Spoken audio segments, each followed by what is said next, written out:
দেশের সবচেয়ে পরিষ্কার শহর এই তকমা আছে যার, সেই ইন্দোরে দূষণ কেড়ে নিচ্ছে একের পর এক প্রাণ। ইন্দোরের ভগীরথপুরায় দূষিত পানীয় জলে লাফিয়ে লাফিয়ে বাড়ছে মৃত্যুর সংখ্যা। একের পর এক অভিযোগ, আগাম সতর্কবার্তা, এমনকি পাইপলাইন বদলের টেন্ডার সবই ছিল আগে থেকে, তবু কাজ হয়নি। প্রশাসনের নীরবতা আর গাফিলতিতে পানীয় জল হয়ে উঠেছিল হলাহলের মৃত্যু ফাঁদ। কৈলাস বিজয়বর্গীয়কে সাংবাদিক এড়িয়ে প্রশ্ন করায় মেজাজ হারিয়ে দুর্ব্যবহার করেছিলেন মন্ত্রী। সেই ভিডিও ভাইরাল হতেই চাপে পড়ে স্বীকার করতে হয়েছে দূষণের কথা। এখন প্রশ্ন একটাই, এটা কি নিছক দুর্ঘটনা না পরিকল্পিত অবহেলা?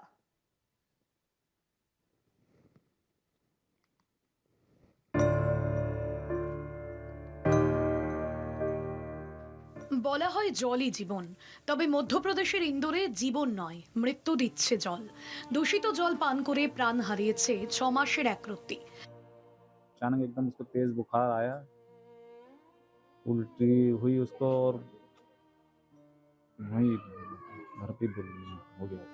দেশের পরিষ্কারতম শহর মধ্যপ্রদেশের ইন্দোর, কিন্তু সেই তকমায় এবার রক্তের দাগ। ইন্দোরের ভগীরথপুরায় দূষিত পানীয় জল কাণ্ডে চলছে মৃত্যু মিছিল। দূষিত জল পান করে অন্তত 14 জনের মৃত্যু হয়েছে বলে স্থানীয়দের দাবি। অসুস্থ হয়েছেন প্রায় 1400 জন। সরকারি ও বেসরকারি হাসপাতালে চিকিৎসাধীন অন্তত 201 জন। आज कुल 93 लोग ओपीडी में आए हैं और उनमें से 9 लोगों को अस्पतालों में रेफर किया गया है। तो इस प्रकार से कुल 210 लोग अभी करंटली हॉस्पिटल में एडमिट हैं, जिनका उपचार चल रहा है। निरंतर सुधार भी आ रहा है और रिकवर भी कर रहे हैं, और लेकिन कुछ लोग अभी भी क्रिटिकल बने हुए हैं, जिनके हम लोग उपचार कर रहे हैं। কিন্তু প্রশ্ন হচ্ছে, দুর্ঘটনা ঘটার পরে টনক নড়েছে কেন? দেশের সবচেয়ে পরিষ্কার শহরের এই ঘটনা নিছক দুর্ঘটনা নয়, বরং দীর্ঘদিনের প্রশাসনিক অবহেলার ফল।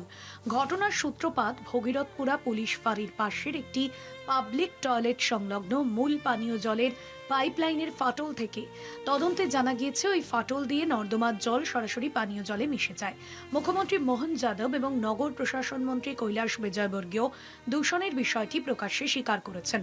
স্বাস্থ্য দফতর ও এমজিএম মেডিকেল কলেজের রিপোর্টে নিশ্চিত হয়েছে দূষিত জলই মৃত্যুর কারণ। सिचुएशन वहाँ पे वो वाली दूषित पानी वाली आई है। सैंपल्स हमने लिए थे, मल्टीपल टाइम सैंपल हम लेते जा रहे हैं।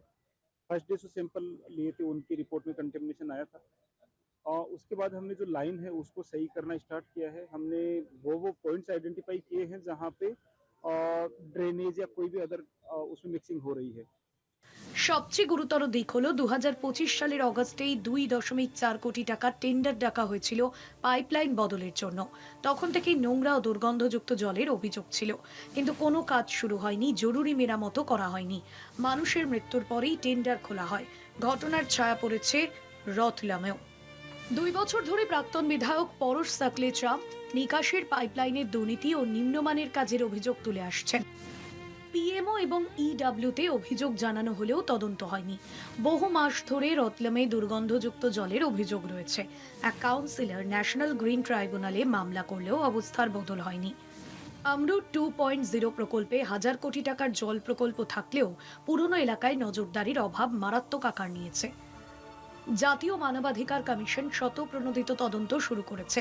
মুখ্য সচিবের কাছে 2 সপ্তাহের মধ্যে বিস্তারিত রিপোর্ট চাওয়া হয়েছে। প্রশ্ন রয়ে গেল, মৃত্যু না হলে কি প্রশাসন আদৌ নড়ে চড়ে বসত?